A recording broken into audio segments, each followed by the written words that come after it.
Accra-bound shuttle train derails at the Tema Fishing Harbour. The ban on the importation and sale of second-hand underwears since 2013 is yet to take effect. And in Uganda, opposition candidate detained by police ahead of presidential elections on Thursday.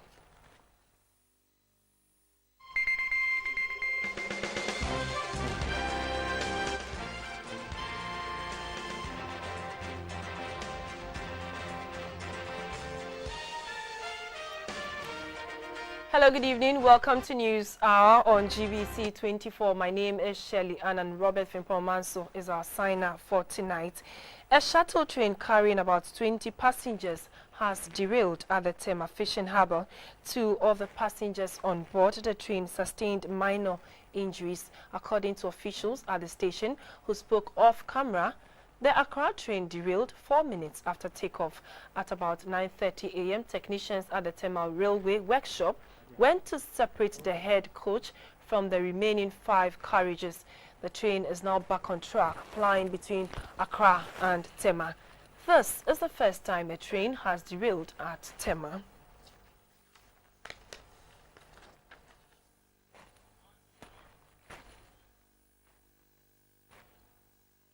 Four Yemeni nationals who were arrested at the Kotoka International Airport in November last year from entering the country with fake passports were on Monday put before court. The 4 were arrested after checks on them revealed that they traveled with fake French and Yemeni passports. They have been charged with forgery of documents. Immigration officer on duty at the time the 4 Yemenis were arrested, Deputy Superintendent Mohammed Abdul Manan, gave his testimony at the Accra Circuit Court 1, presided over by Justice Abuaji Tando. The immigration officer told the court that on November 24, 2015, he received a call from the shift supervisor at the arrival control about the 4 culprits, 3 of whom are said to be students who traveled to Ghana with French passports, while the 4th person, Issa Yaya Ahmed, a businessman, came with a Yemeni passport. Upon further scrutiny of the documents, it turned out that the 3 French passports were fake and had no visas or stamps in them. This prompted the officers to conduct further search on the 4 persons, leading to the discovery of 3 other Yemeni passports in their luggage, in addition to the 3 French passports and a Yemeni passport. Upon further inquiries, they revealed that they were students traveling to Turkey and were transiting in Ghana. According to them, they had been directed to meet one Mohammed in Ghana. The whereabouts of the said Mohammed is still not known. Mr. Dominic Owusu-Sechere is a lawyer for the Yemeni nationals. At a glance, they realized that the French passports were fake. So they took them to their headquarters to analyze or to scrutinize the passport. And indeed, it was found to be fake. But the 4th man had a genuine Yemeni passport. Why he was arrested with them, I cannot tell now. The BNI officers are taking this as a security matter. I have reason to believe letters have been sent out to the embassies to identify these 3 men with fake French passport and whether they are known. We haven't had any letter yet from any of the embassies stating that they are known. I have reason to believe that this is a connection visa matter.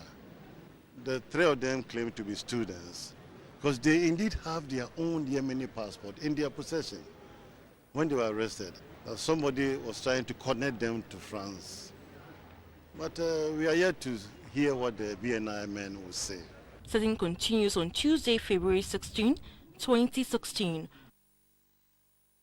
The police administration has asked the public, especially the media, to refrain from rumors in connection with the murder of the MP for Ibuakwa North, Joseph Wachi Dankwa Edu.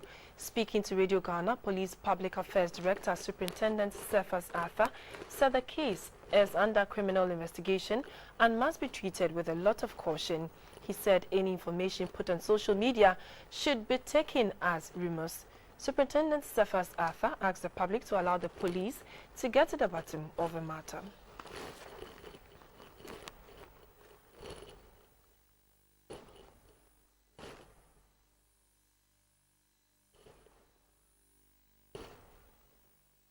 Ghana and Iran have signed 2 additional agreements for international cooperation and agricultural assistance. It brings to 10 the number of such bilateral agreements between the 2 countries initiated during the 2014 visit to Ghana by the former Iranian President Mahmoud Ahmadinejad.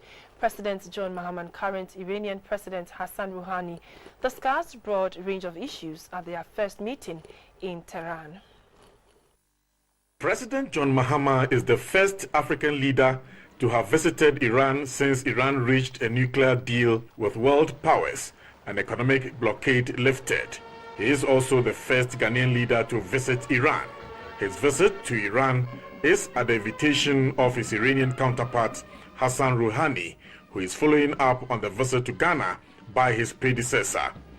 Issues discussed on this occasion included the Israeli-Palestinian deadlock, terrorism worldwide, and UN reforms.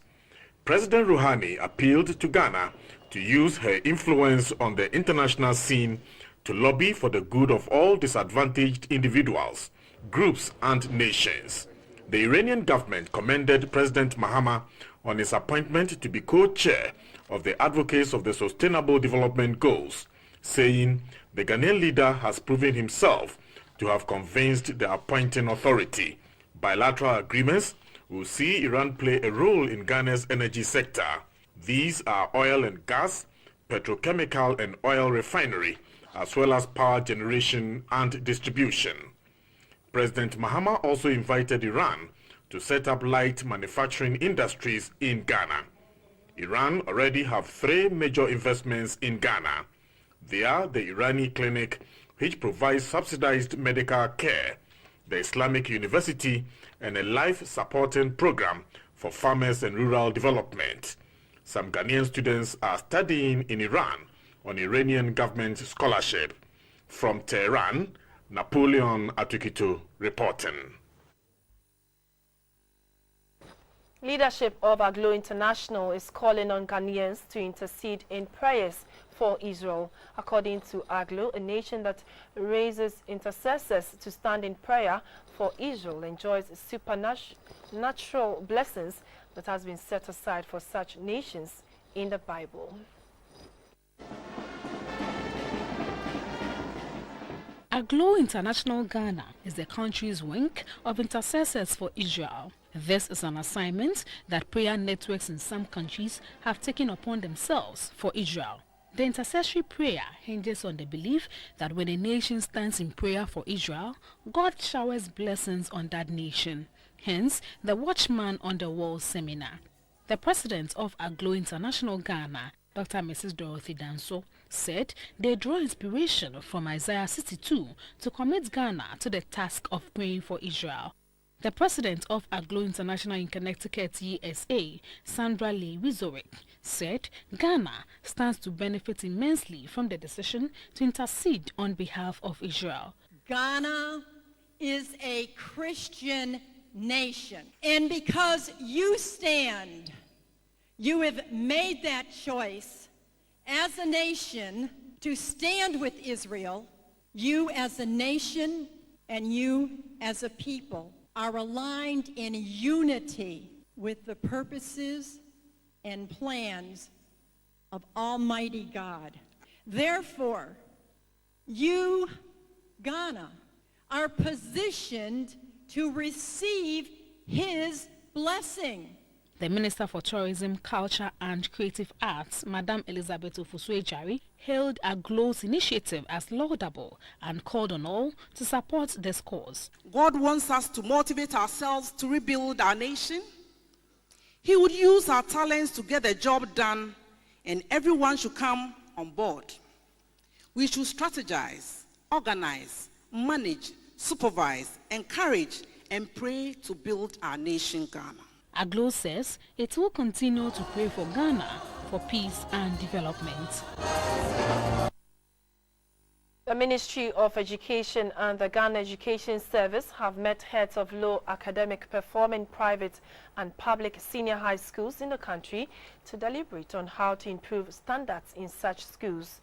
The meeting in Kumasi indicated that academic performance in mathematics and English have always been very low, a development that has truncated the educational dreams of most students who want to pursue higher education. The Minister for Education, Professor Nana Jane Opoku-Agyeman, blamed the poor performance of students on some headmasters who failed to supervise their teachers to prepare the students well for the WASSCE. Some heads of senior high schools, according to the minister, consider the annual failure of their students in the WASSCE exam as normal. She said the private senior high schools consistently record very high failure rates in the WASSCE because they do not have qualified teachers to teach and prepare the students for the final examination.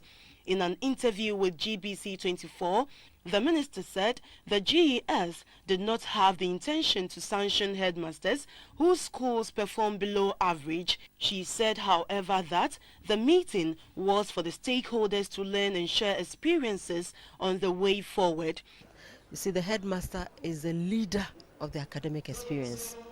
That being the case, the headmaster will be very interested in ensuring, do we have supplies, do the teachers have them, have the teachers made their lesson notes, are they teaching according to plan, are they grading the papers, are they encouraging the students to do their corrections, how is the teacher teaching, how do the students perceive the teacher. All of these have implications. What they do and how they do it have a lot to do with the performance. A Deputy Director General of the GES, Dr. Stephen Edu, stressed that the ranking of SHS based on the academic performance in the WASSCE is meant to see the weakness and strengths of the schools in subjects such as mathematics, English, and the sciences. The SHS rankings in the WASSCE, according to him, started several years ago, and it was designed to assist policymakers in education to identify weakness and adapt measures to address them. We are not very much interested in the ranking per se, but we are interested in the performance of the schools. Because even if the school has many good things in place and the home is not supporting this child, they cannot really achieve that. So in terms of the children learning, you expect the motivation from the school and then from their home. An English language examiner at the Kumasi Anglican SHS, Mr. Hamidou Seidu, entreated teachers to be committed to the profession and ensure that their students get the best tuition and pass well. In most cultures and traditions in Ghana, it is believed that that person leaves the physical world for the spiritual world. For this reason, families feel obliged to give their dead loved ones a decent resting place. In the Ashanti region, it is common to see houses built over graves. GBC24 visited some cemeteries in Kumasi and gathered that the cemeteries quickly get full. With a huge housing deficit in the region, there's now pressure on land in the Ashanti region. The wisest king Ecclesiastes chapter 6 verse 3, that if a man bears 100 children and lives for many years, so that the days of his years and his soul are filled with good, but he does not have a good burial, he is no better than a stillbirth.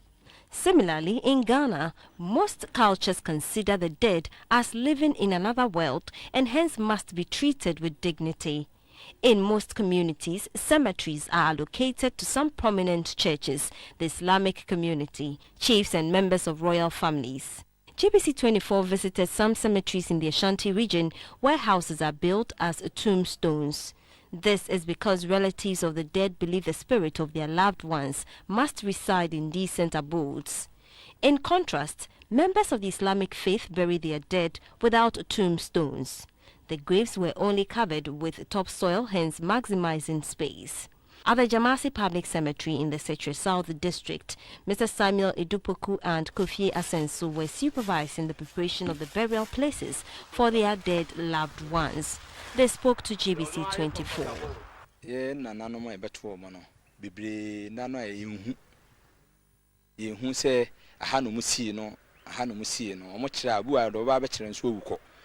But we see mukina say ni picture boso. Oba obehu say etima ye mana ya wo mo no mo ba no behu say me papa bi esi na ha. Ama na hu say ono so that me o papa bi o baabi.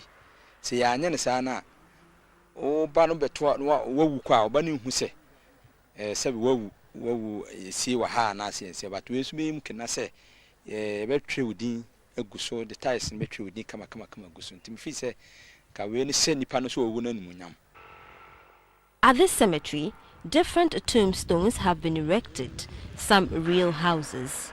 A mason, Mr. Dominic Jemfi, and a tombstone designer, Mr. Kofin Tumi, explained the processes involved in building a tombstone and the financial cost involved. This also includes an epitaph for easy identification. Senipa ni mo betimi di amount be 2 million ene so kata no ne to no betimi di amount 2 million by ene mu de ya be 2.3 to 2.4 e de mota be gu ase kakra ansa na de emuna besi ase na ya kata so se kasa wi no oto na no so se e betimi anya hoden kakra bi wo ha na ebuagum enche na ebuagum tina ne ne sa no. The District Environmental Health Officer, Mr. Kwekupoku, is concerned about the latest development of building houses over graves. His office is responsible for the issuance of burial certificates. There is different fee attached to these kind of burials. So that if you want to have a tomb, there's a fee that you need to pay. If you want to have a structure over the tomb, all these are measures that the Assembly has put in place in order to ensure that we conserve space. Because if you can't afford to pay what is required of you, then it means you will carry out an ordinary burial, and that will in a way conserve the land for use in future.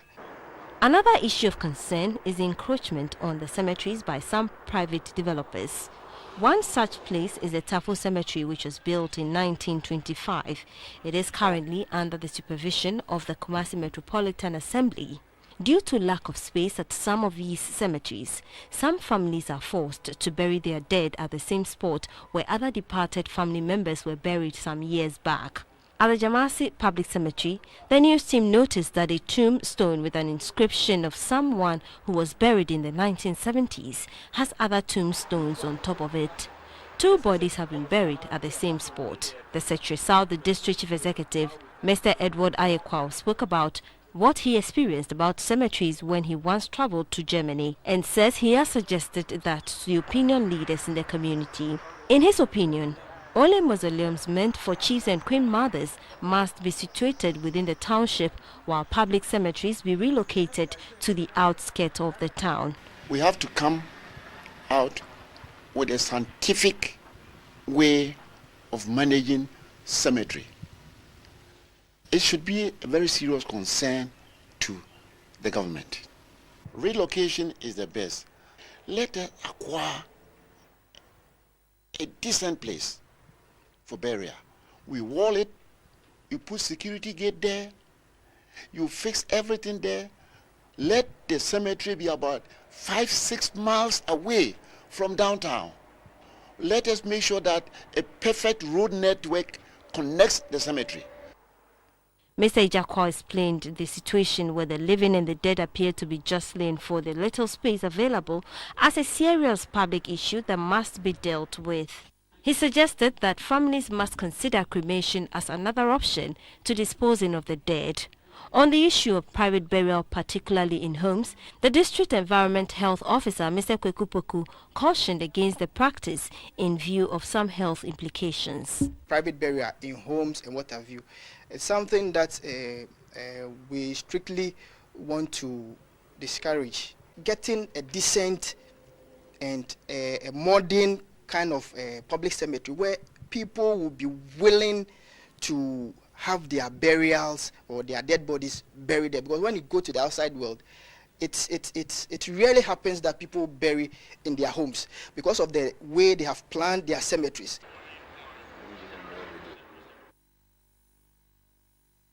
You're still watching News Hour on GBC24. We have business coming up. Please stay with us.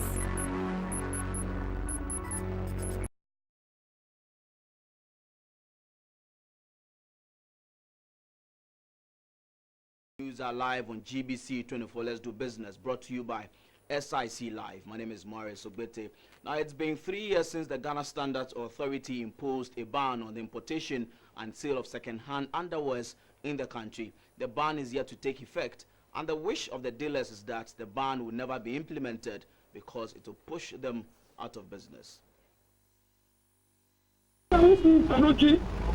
Ghana is the second highest receiver of used clothes, Obroniwewu, from the United Kingdom, UK. The first top destination of used clothes is Poland, but the other African countries are Benin, Kenya and Togo. According to a 2013 figures from the United Nations Comtrade database, Ghana spent $65 million on importing used clothes from the UK. These clothes are usually a donation from individuals to charity homes in the UK and are sold for profit to help in the running of these charity homes. For years, many a Ghanaian, especially those who do not have the means to buy new clothes from the shops, this is the only alternative. One aspect of the second clothes business that has raised eyebrows is the sale of underwears and braziers. Though the demand for the underwears and braziers are high and has also generated a lot of jobs for thousands of people, health authorities have cautioned against their usage.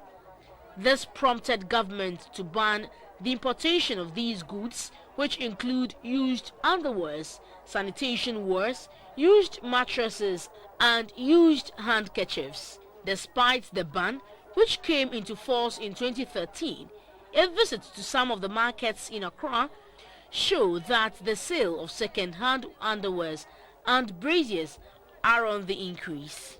Tema Station is the place to be when one is in search for used panties. But what perception does the public have towards second-hand underwears? I don't like purchasing false underwears because I think it's not healthy. Some are good and some are also not good. And even if you go to the store to buy, most of them, they come to purchase some of their second-hand clothes and then take it to the store.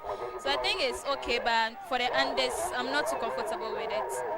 However, dealers in this business share a different opinion about these goods.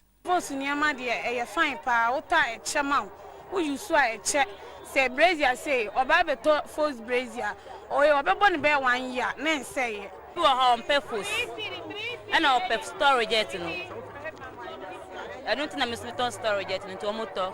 The news team upon the visit spotted Christiana Otimbia, a retailer of the second-hand underwears, who spoke about the affordability and durability of the second-hand underwears.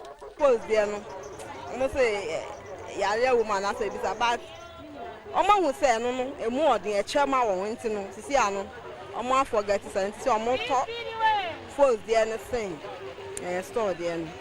The Ghana Standards Authority is one of the state institutions charged to enforce the ban on these goods, but it seems to be helpless. It's not been very successful because the very consumers for whom we are fighting for argue that they prefer second-hand clothes, and their reason is that it is cheaper compared to newly manufactured ones, and another reason is that it also lasts long even compared to new ones. Mr. Amponsa Bediako urged the public to stop patronizing the second-hand underwears because they can easily spread diseases. We say that we can wash and dry them. Yes, you wash and put them in the sun. But the microorganisms can transform into what we call spots, small tiny dots, which cannot be identified by the naked eye. So when you wear it under humid and wet conditions, they begin to reactivate again. To those importing these second-hand underwears, it is a source of livelihood, and to the patrons, it is cheaper compared with the new ones. But to the government, the cost of perhaps treating diseases that can be contracted through these used underwears is expensive. Observers say this is a clear example of chicken and egg situation, and the way out is for the state to ensure that the private sector is encouraged to go into the production of these second-hand underwears locally. Let's go to the Western region, where Accra Brewery has embarked on a drive to equip retailers of its product with business skills. The training will also enable the retailers adopt best practices to ensure customer satisfaction. ABL, a leading player in the country's brewery industry, initiated the Retailer Development Program to build the capacity of its retailers in recognition of their role to the success of the company. The program, which has seen more than 100 retailers from the Volta and Central regions benefiting, is currently in the Western region. They are being taken through basic business skills, responsible retailing and personal money management. This is expected to empower the retailers to adopt and implement best business practice and skills that will lead to a massive growth in the company's operations. Mr. Cyrus DeGraft Johnson is a corporate affairs manager of ABL. Basically, what we're trying to do is to empower these retailers. We do business with them and they do business with us. So we are trying to empower them for them to know how to manage their businesses so that within the next 3-4 years, they will see an incremental growth in their businesses. For his part, the Sales Development Manager of ABL, Mr. Franklin Adai, who is facilitating the training program, was hopeful that by March next month, more than 200 retailers would have benefited from the training to both retailers and ABL. We've carefully selected retailers across the country, and we've done so in Sogakope, we've done so in Saltpond, and then in Mankasim. And so far it's been a success because everything points to the fact that they understood and they are ready to implement it in their business. Two retailers who took part in the two-day training, Mr. Robert Anani of Item 13 Sport and Miss Jennifer Nunu Mensah of Parliament Sport, commended ABL for the training and suggested that it should be done on regular basis. Let's go to the interbank market, where the cedi opened the week maintaining its value against the pound sterling and the dollar. The cedi, however, gained 2 pesos against the euro to sell at 4 cedis 37.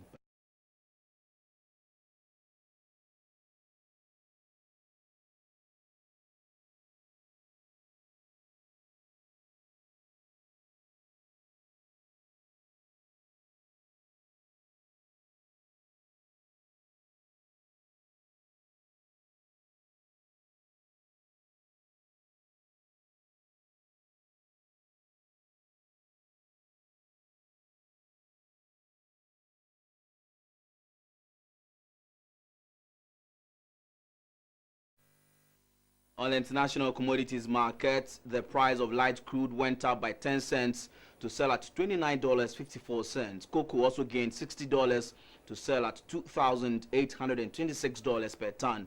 Gold, on the other hand, dipped by $29 to sell at 90 cents.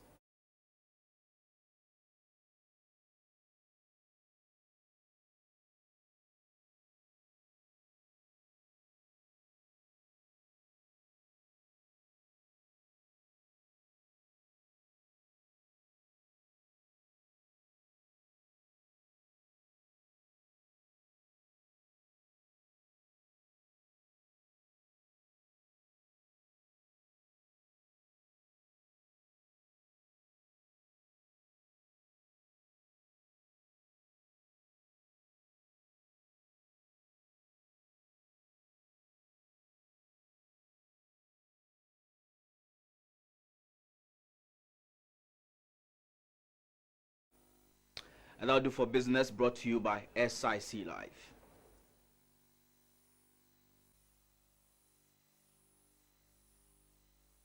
Welcome to the health segment. Globally, about 400 million people are unable to access essential health care services due to poverty. West African governments have therefore been tasked to increase their health budgets to make health care universal. At a conference in Accra to deliberate on the subject, it was revealed that West Africa could raise up to $29 billion annually if health budgets were increased, since such an increase will spur economic growth and development. Governments will need to devote more resources. This is challenging, but very doable. If the African Union countries increase government expenditures in health to 15% of their budgets, as pledged in the Abuja Declaration of 2001.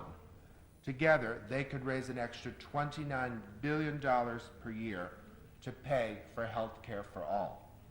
Advancing financial protection and universal health coverage remains a priority that is outlined in Ghana's health sector medium-term development plan.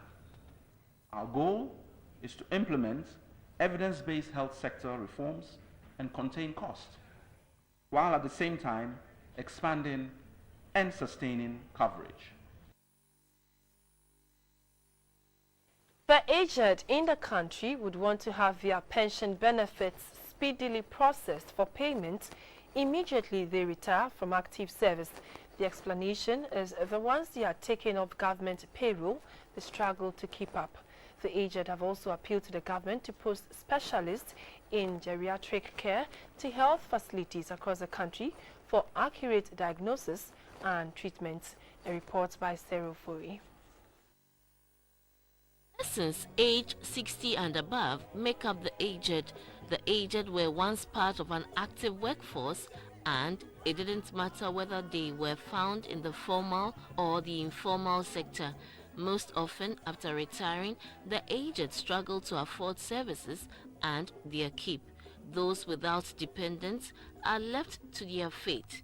In the spirit of Valentine's Day, where love is shown through the exchange of gifts, Prayer Chain Ghana, who have previously feted female prisoners in Nsawam, inmates of the Accra Psychiatric Hospital, and screened women at Malam of breast cancer, among others, feted the aged who have been enrolled by HelpAge Ghana.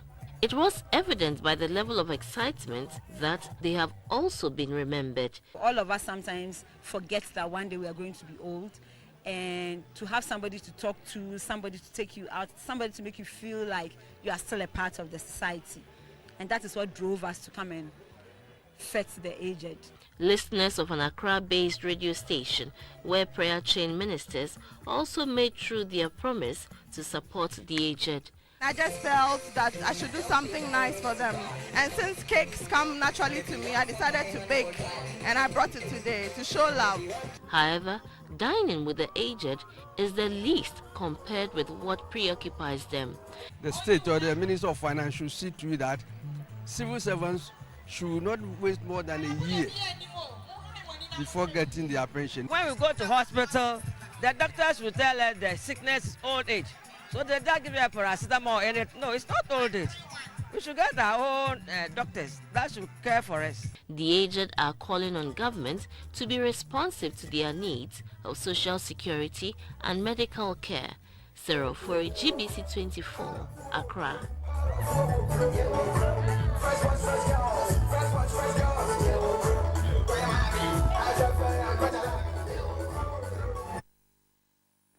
We'll bring you the international news after this break. One of Uganda's main opposition candidates has been detained by police ahead of presidential elections on Thursday. Kizza Besigye has been arrested on many occasions in the past, but this is the first time during this election campaign. Mr. Besigye has since lost 3 disputed elections against a long-time leader, Yoweri Museveni. Mr. Museveni, 71, has been in power for 30 years and is running for a 5th term. According to the police, he's not under arrest but is being held because he disobeyed orders not to disrupt city traffic. Mr. Besigye used to be President Yoweri Museveni's personal doctor, but he went on to become his political opponent and has referred to him as a dictator.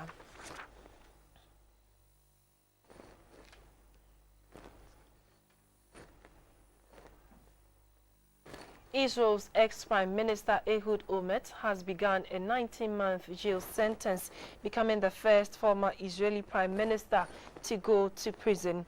Olmert was handed a 6-year sentence in 2014 after being convicted of bribery charges relating to his time as mayor of Jerusalem.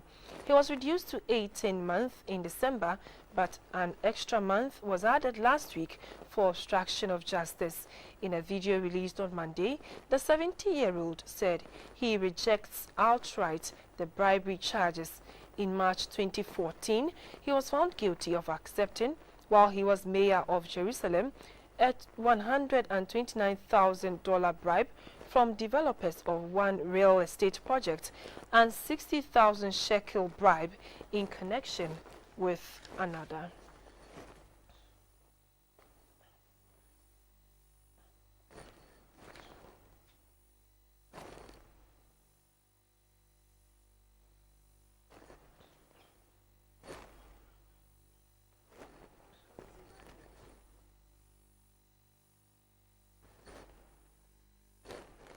A plane with a cargo of millions of South African rand has been impounded in Zimbabwe after a dead body was found on board. Reports say blood was seen dripping from the South African-bound cargo plane during a refueling stop. Zimbabwe Civil Aviation Authority said the matter had been handed over to the police to investigate.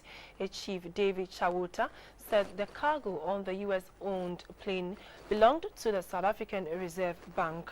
You're watching News Hour on GBC24. We have sports coming up. Please stay with us.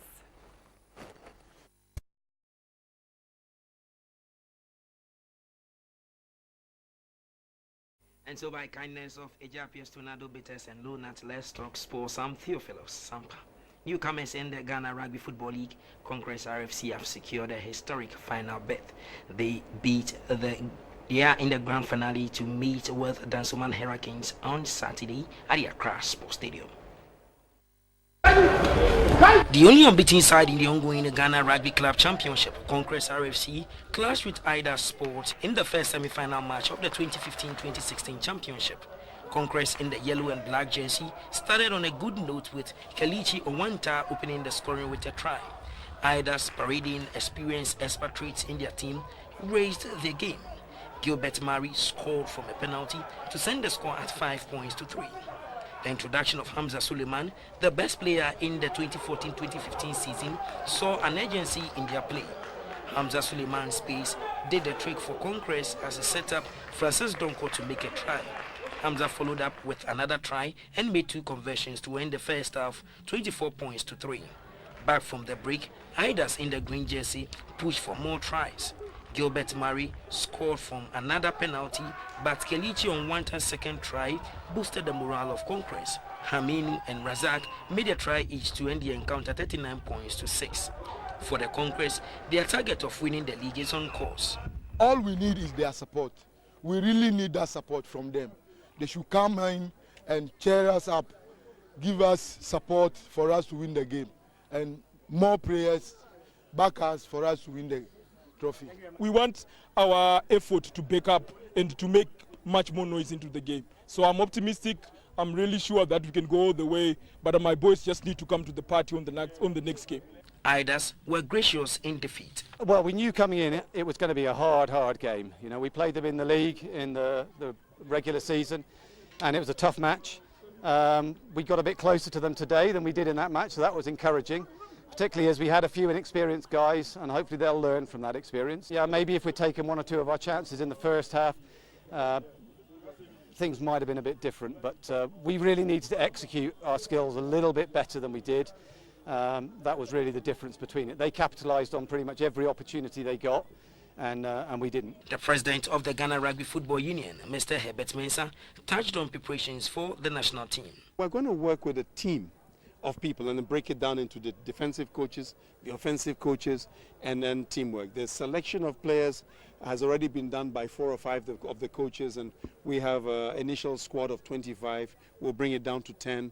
We'll prepare ourselves, and we are going to Togo, not to participate this year, but to finish in the finals at least.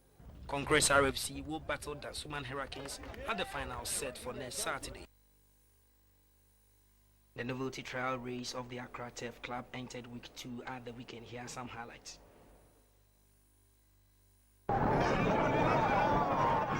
Fans of horse racing were once again entertained when the second day of the Accra Turf Club horse racing trial event took place at the newly built Accra Turf Club. Some of the horses that turned up included Sea Never Dry, Omoniuri, Hajia, and Firejet. The rest are I Thank God, Let Them See, UBBO, Ghana's Pride, Fresh Boy, and Merry Cruise, Mr. K, Sly Mongoose, Bonanza, Young Man, Colleague on a Boy, Rule of Law, and Zamza. I Thank God, and the third race was superb. We bring you some reactions from the jockeys and administrators. My secret will I get patient with us. That's why I win plenty races, more than 60 races. 95 where I get my license. 96 where I start my ride my horses. 97 where I starting winning the races. At the moment, we are racing without prerequisite to license or no license. At the moment, all who train their horses are legitimate, not by law, but through the benevolence of the Turf Club, shortage of the jockeys, we are allowing them to run. But from the third day going, jockeys who will be riding will strictly weighed before they ride. The novelty trial race will continue next Saturday at the new race course. Officials say the grand launch of the sports will be held during the Independence Day Challenge Cup set for the 12th of March this year.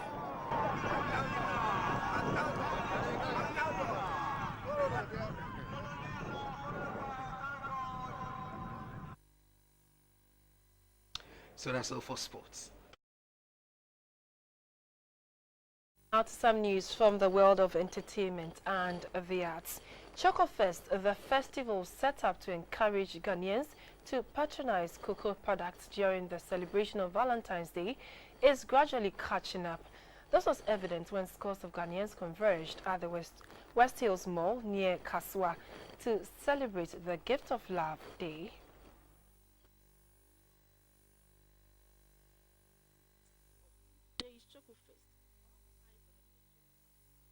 And creative arts.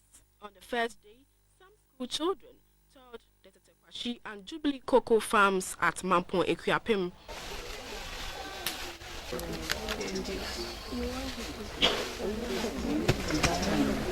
14th February, which is National Chocolate Day, was the climax of the Choco Fest.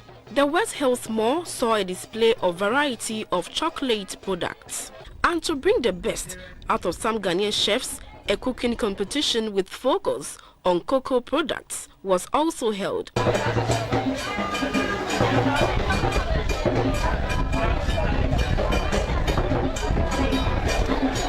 The Minister for Tourism, Culture and Creative Arts, Elizabeth Ofosu-Ejari, said chocolate is very essential to human health. If we consume more of these chocolate, it will go a long way in helping our economy and helping our health as well. So I'm excited that Ghana Tourism Authority has been able to put this very beautiful show together.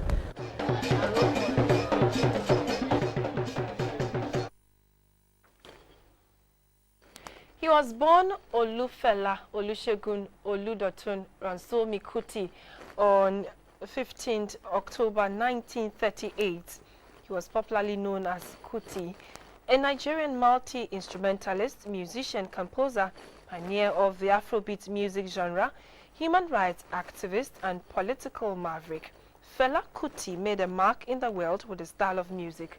Our Black History series Spotlight is on the late Fela Kuti. Thank you for watching news on your all-news channel GBC24 and GTV. Enjoy the rest of our programs.